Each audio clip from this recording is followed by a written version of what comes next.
بسم اللہ الرحمن الرحیم۔ ناظرین السلام علیکم ورحمۃ اللہ۔ آج ہم ایک نئی ویڈیو لے کر حاضر ہوئے ہیں۔ ناظرین، آج ہم بات کریں گے شیطان کون تھا، شیطان کی تخلیق کیسے ہوئی اور اس کی پیدائش کی حقیقت کے بارے میں۔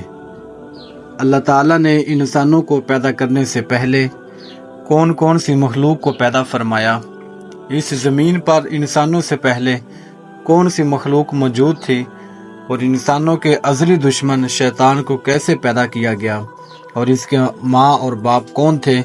اس زمین پر سب سے پہلے شیطانوں اور فرشتوں کے درمیان جنگ کس وجہ سے ہوئی، اور شیطان کا اصل نام کیا تھا۔ ناظرین، ایسے بہت سے سوالات جو شیطان کے حوالے سے ہمارے ذہنوں میں جنم لیتے ہیں، آج ان سوالوں کا جواب دیا جائے گا جن کے بارے میں بہت سے لوگوں کو علم نہیں ہے۔ ناظرین، حضرت آدم علیہ نبی جینا علیہ السلام کی تخلیق سے پہلے اللہ تعالیٰ نے دو مخلوقات کو پیدا فرمایا، ایک کو نوری کہا جاتا ہے اور ایک کو ناری کہا جاتا ہے۔ نوری مخلوق یعنی فرشتوں کو کہا جاتا ہے، ان کو اللہ تعالیٰ نے اپنے نور سے پیدا کیا، اسی لیے ان کو نوری کہا جاتا ہے۔ اور دوسری مخلوق ناری ہے، جن کو آگ سے پیدا کیا گیا، اور وہ جنات ہیں۔ روایات میں آتا ہے جنات میں سب سے پہلے اللہ تعالیٰ نے سمعون جن کو پیدا کیا۔ اللہ تعالیٰ نے اس کو پیدا کر کے زمین پر بھیجا اور اس کے لیے ایک جن لڑکی کو بھی پیدا فرما دیا۔ اس طرح اس جن نے اس جن لڑکی سے شادی کر لی، جن سے ان کی نسل بڑھی اور یہ اتنے زیادہ ہو گئے کہ پوری زمین پر پھیل گئے۔ شروع میں یہ جنات فرشتوں کی طرح ہر وقت اللہ کریم کی عبادت میں مشغول رہا کرتے تھے، پھر آہستہ آہستہ ان میں سے کچھ جنات نے اللہ تعالیٰ کی نافرمانی شروع کر دی، جس کی وجہ سے یہ نافرمان مخلوق بن گئے۔ ناظرین، اب چلتے ہیں شیطان کے ماں باپ کے اصل نام کی طرف۔ جنات میں سے ایک جن جس کا نام چلیپا تھا اور اس کی بیوی کا نام تبلیز تھا، یہ دونوں بہت ہی قد آور اور بہادر تھے۔ ان دونوں نے آپس کے اندر ملاپ کیا، جن میں سے ایک بچہ پیدا ہوا اور انہوں نے اس بچے کا نام عزازیل رکھا۔ ناظرین، روایات میں آتا ہے حضرت آدم علیہ السلام کی تخلیق سے 50,000 سال پہلے یا اس سے بھی زیادہ کا عرصہ زمین پر جنوں کا عروج تھا۔ اس روئے زمین پر ہر طرف جنات ہی جنات تھے، اور یہ جنات شریر تھے اور زمین کے اندر فتنہ فساد پھیلایا کرتے تھے۔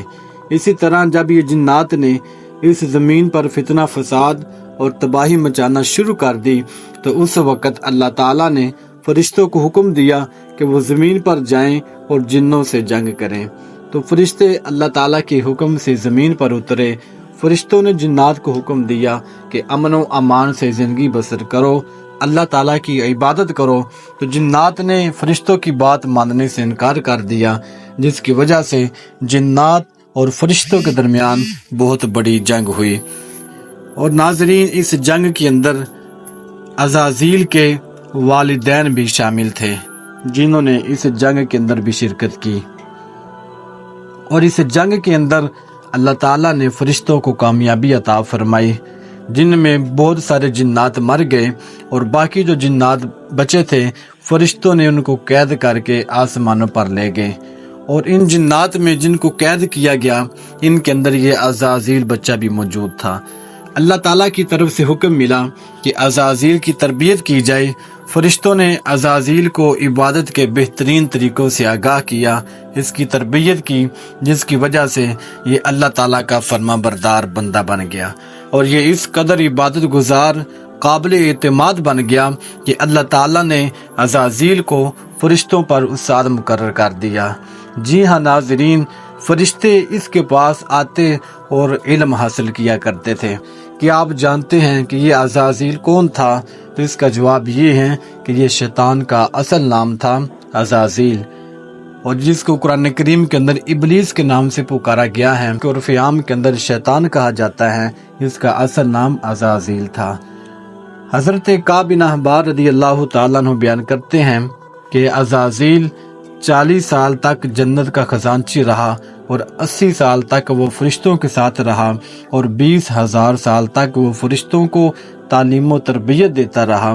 اس کے بعد اللہ تعالیٰ نے فرشتوں میں اعلان کیا کہ میں زمین پر اپنا خلیفہ مقرر کرنے والا ہوں۔ چنانچہ اللہ تعالیٰ نے آدم علیہ السلام کے پتلے کو پیدا فرمایا اور اس کے اندر روح داخل کر دی۔ اس وقت اللہ تعالیٰ نے ارشاد فرمایا کہ سب فرشتے میری بارگاہ میں حاضر ہو جاؤ۔ جب سب فرشتے حاضر ہو گئے تو اللہ تعالیٰ نے فرمایا کہ میں زمین پر ایسا اپنا خلیفہ بھیجنے والا ہوں کہ جو میرے حکم کی تعمیل کرے گا اور میرا پیغام لوگوں تک پہنچائے گا۔ تو فرشتوں نے عرض کی کہ اے ہمارے رب، جب یہ بندہ دنیا پر جائے گا تو یہ تیرا نافرمان بن جائے گا۔ ہم دن رات تیری عبادت کرتے ہیں، تسبیح بیان کرتے ہیں اور تیری عبادت کے اندر مصروف رہتے ہیں۔ اللہ کریم نے ارشاد فرمایا کہ جو میں دیکھتا ہوں وہ تم نہیں دیکھتے اور جو میں سنتا ہوں وہ تم نہیں سن سکتے۔ ناظرین، اس وقت سب فرشتوں کو حکم دیا گیا کہ حضرت آدم علیہ السلام کو سجدہ کریں، تو سب فرشتوں نے سجدہ کیا، لیکن عزازیل نے تکبر اور حسد کی وجہ سے سجدہ نہ کیا۔ اللہ تعالیٰ نے اس سے فرمایا کہ تم نے سجدہ کیوں نہیں کیا؟ اس نے جواب دیا کہ اے میرے رب، میں اس سے بہتر ہوں، کیونکہ اس کو مٹی سے پیدا کیا گیا ہے اور تو نے مجھے آگ سے پیدا کیا ہے۔ اللہ تعالیٰ نے فرمایا کہ تو مردود ہیں اور اس کو جنت سے نکل جانے کا حکم دیا گیا۔ اس نے اللہ تعالیٰ کی بارگاہ میں عرض کی کہ اے میرے رب، میں قیامت تک زندہ رہنا چاہتا ہوں، میں تیرے بندوں کو تیری راہ سے بھٹکاؤں گا اور تیرے نافرمان بناؤں گا اور گناہوں میں مبتلا کر دوں گا۔ اللہ کریم نے فرمایا کہ جب میرے بندے گناہ کریں گے اور تیری راہ پر چلیں گے تو جو سچے دل سے توبہ کرے گا تو میری رحمت بہت بڑی ہے۔ جو بندہ اپنے گناہوں سے توبہ کرے گا اور معافی مانگے گا تو میں اس کے گناہوں کو معاف کر کے اس کو جنت میں داخل کر دوں گا۔ ناظرین، اس طرح یہ غرور اور تکبر کی وجہ سے شیطان مردود بن گیا، جو اتنے سال جنت کا خزانچی رہا، ہزاروں سال فرشتوں کا استاد رہا اور فرشتوں کو تعلیم دیتا رہا، لیکن ایک دن اس نے تکبر کی وجہ سے اپنے آپ کی ساری عبادت کو ضائع کر دیا۔ ناظرین، روایات میں یہ بھی آتا ہے کہ دنیا کا کوئی کونا ایسا نہیں رہا کہ جس پر شیطان نے عبادت نہ کی ہو۔ قیامت کے قریب جب دوسرا سور پھونکا جائے گا تو اس کو دردناک موت آئے گی اور اس کے بعد ہمیشہ کے لیے اس کو جہنم میں داخل کر دیا جائے گا۔ ناظرین، آئیے ہم دیکھیں کہ کس کے راستے پر چل رہے ہیں۔ کیا ہم بھی کہیں اللہ کی نافرمانی تو نہیں کر رہے؟ کیا ہم بھی اللہ کی رحمت سے محروم تو نہیں؟ دعا کرتے ہیں کہ اللہ تعالی ہمیشہ ہم سب کو اپنی عبادت کرنے کی توفیق عطا فرمائے، اپنے اور اپنے نیک بندوں کے راستے پر چلنے کی توفیق عطا فرمائے۔ ناظرین، امید کرتے ہیں کہ آپ کو ہماری یہ ویڈیو اچھی لگی ہوگی۔ اگر ہماری ویڈیو اچھی لگے تو اللہ کریم کی رضا کے لیے اس کو آگے لوگوں تک شیئر کیجیے اور ہمارے چینل کو سبسکرائب کیجیے۔